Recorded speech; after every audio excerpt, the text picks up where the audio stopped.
Good morning everyone, my name is Michelle. I hope you're doing well. Welcome to another video. It's Thursday morning. I've got some case updates for you for some cases that I'm following. Stay tuned for those. Also, if you didn't catch the video that I put out earlier on Michelle Walks regarding the plea hearing of the alleged killer of 9-year-old Olivia Pratt-Corbell, go and check that out because there's a case update on that case as well. All right, first of all, before I get into the case updates, I want to talk about an interesting segment on Banfield last night. This was how to spot the killer hiding in plain sight. So we're talking here about the killer of the Idaho 4, the 4 students, Xana, Maddie, Kaylee and Ethan, who were murdered in the early hours of November 13th. Stabbed to death. Absolutely brutal killing. So lots of speculation about whether this killer is somebody who targeted one or more of the 4 students, or whether this was more like a targeting of the house. So not the individuals themselves, but targeting that particular household because they were exemplars of the type of person that this killer hates. I did a video the other day talking about the different theories, whether it was Xana and Ethan that were targeted, that's the frat boy theory, so I call it, or whether it was Kaylee that was targeted because of the stalker. Was it the stalker that did it? Or was it a more generalised targeting of that household because these people were exemplars of a group of people that this killer hates? Those are the 3 most likely scenarios in my opinion.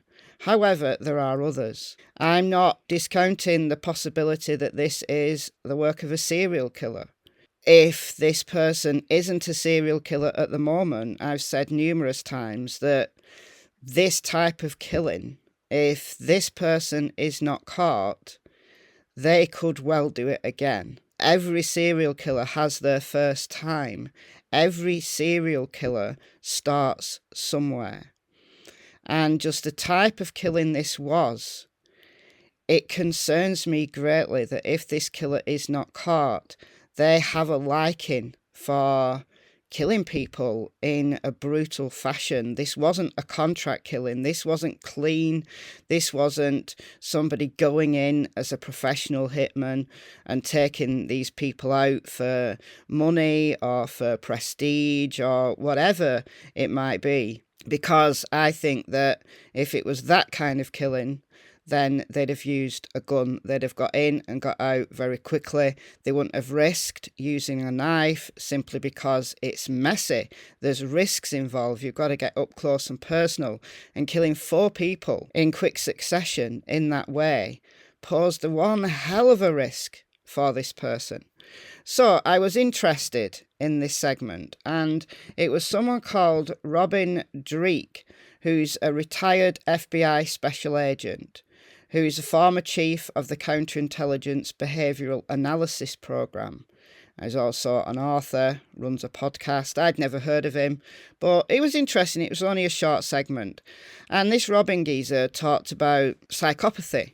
A killer of this type, the first thing we think of is a psychopath. You know, this person is just able to go in there, controlled, and commit these horrendous acts. It's got to be a psychopath, right? Well, not necessarily. Not necessarily. This person does have to lack empathy. The fact that they've gone in and killed 4 times in quick succession, they've got very particular personality traits, in my opinion. And I've got a profile that I've talked about. I made this profile based on psychology and based on what we were learning about the case and about this killer. And I've got no reason at the moment to change any of the 10 points that I put together in that profile. Number 10, Lone Wolf. I'm open to the fact that there could have been more than one killer, but I'm still tending to the fact that one person carried out these murders at the moment. However, I do think that other people know about this. So, how to spot the killer hiding in plain sight. I thought this was a really interesting tagline. It hooked me in, and I listened to this segment. So I don't think this person is necessarily psychopathic. However, what I do think they are is narcissistic and Machiavellian.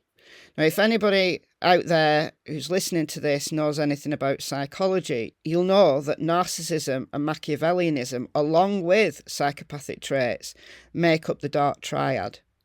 So is this person a member of the dark triad who holds these 3 personality traits all in one brain? A very dangerous type of person. Those who measure high on the dark triad. They like power. They have a grandiose sense of self-importance. And they are like that regardless. Whatever they do in life, that's their personality. That's the type of person they are. I've not got enough information to say whether this person is a psychopath or not. However, I'm open to it. I'm just not quite there yet. But the fact that I believe that they're narcissistic, they like the power, and that's why they went in and killed in the way they did, is a real concern for me. And that's why I'm saying if this person is not caught, this is a budding serial killer in the making. If they're not already one, then there's a problem. There's a problem with this person's psyche. So whether this was carried out for a thrill or it was through hate, I think it was through hate, but I think there's a thrill element to this killing. I think they enjoyed it. Then it leads us into thinking about if this person is just living their life out there in plain sight, whether they're still in Moscow or whether they're a student who've gone home, there are going to be people who are aware. There may be people who know about what this killer did and who are hiding this killer. Or there could be people out there who suspect this person. This person's behaviour might have changed. They might be obsessing over this case. If they really enjoyed killing, they are at some point going to want to talk about it. Now, they might not confess. The chances are they won't confess. But they're going to show an interest in this case. They're going to obsess about this case, and people might notice that. People might notice their interest in this case and might be suspicious for that reason. Because somebody who is narcissistic, grandiose, somebody who likes the power, they're going to want to tell. Now, they'll know they can't tell, but they're going to want to tell. So there might be little tells in someone's behaviour that they're just enjoying this case a little bit too much. I don't think this is the kind of person who will withdraw and who will hide and who will be extremely worried about getting caught. I don't think this is the type of person for that at all. I don't think that this person is ashamed of what they've done. I don't think this person is repentant. I don't think this person is going to confess at all. And I think people who might be suspicious that they're harbouring this criminal, whether it's the parents or friends of this person, I think when all's said and done, when it does eventually come out who this person is, I think there's going to be people out there who will say, I kind of knew. Speak up. If you are suspicious of somebody in your life who could have been in Moscow on the 12th of November into the 13th, and you have an inkling that this person might have done something, then please speak up. You can do it anonymously, just speak up. Go and tell the cops, because you might be literally harbouring a criminal of a quadruple murder who is highly likely to do this again in the future. This person needs to be stopped. Do you have that key? Do you have that little piece of information that the cops need? Okay, let's move over to some case updates now. There was a little bit of buzz regarding some remains that were found in Hampton, Virginia. Codi Bigsby disappeared nearly a year ago now from his home in Hampton, Virginia. So the buzz was that these remains that were found, they were located in the 300 block of Woodland Road in Hampton, Virginia. And people were speculating whether these were Codi Bigsby's remains. So there's people in my comments section who were directing me to this. Hampton police have confirmed that these remains were animal bones. So not Codi. Codi is still out there. Come January, he'll have been missing a year. His dad, Corey, is in jail on child neglect charges. But we still have no Codi. We've no idea what happened to him. And he's out there somewhere. But these remains were not Codi's. They weren't human.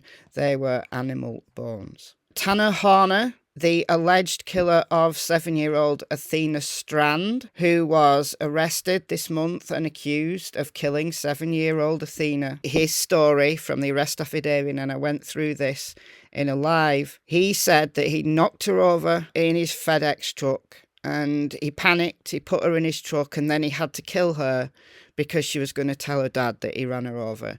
It's an unbelievable story, but that's the story that he's told. He's charged with capital murder and aggravated kidnapping of Athena. However, he's now been slapped with 3 SA charges. Now, the first set of news that came out on this said it's not clear whether the new charges are related to Athena or not. The Wise County Sheriff Lane Aitken has confirmed that the 3 charges, the 3 new SA charges slapped on Tanner Horner are unrelated to Athena Strand. The SA charges are issued out of Tarrant County, not Wise County. This is not related to Athena. Does it mean that Tanner Horner's story about how Athena died and why he had to kill her, whether that still stands true? Well, it still stands. Personally, I don't think it's true. I don't think he ran her over and then panicked. It's a ridiculous story. But the autopsy will tell all.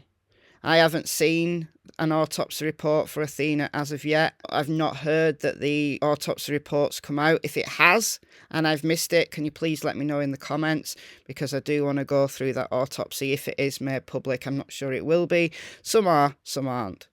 But that will tell all. That will tell whether she had injuries that are consistent with being knocked over by a truck. He said she wasn't seriously injured. So why strangle her to death then? It's insane. But it will also quite possibly give up secrets of SA that were done before she died. So we're going to wait and see on this one. But those 3 SA charges are not connected to Athena. Do I think there's going to be more charges coming for Tanner Horner? Yes, I do. I think this guy has flown under the radar for a long time. I think this guy has been dangerous for a long time. And circling back to the Idaho 4, the things that we see in people, the things that concern us, crimes that might have been committed by someone for whatever reason aren't reported, well, in some people they escalate. And we end up in a situation where somebody commits quadruple murder. Somebody commits murder of a 7-year-old child. If you see something, say something. If you know something about someone, say something. Because you might prevent a much more serious and horrific crime happening in the future. Alright guys, let me know what you think about these 3 cases in the comments below. I've been Michelle, hope you're well. I'll see you in the next video. It's goodbye from Miss Tillington and Miss Cassie Springer. Bye guys.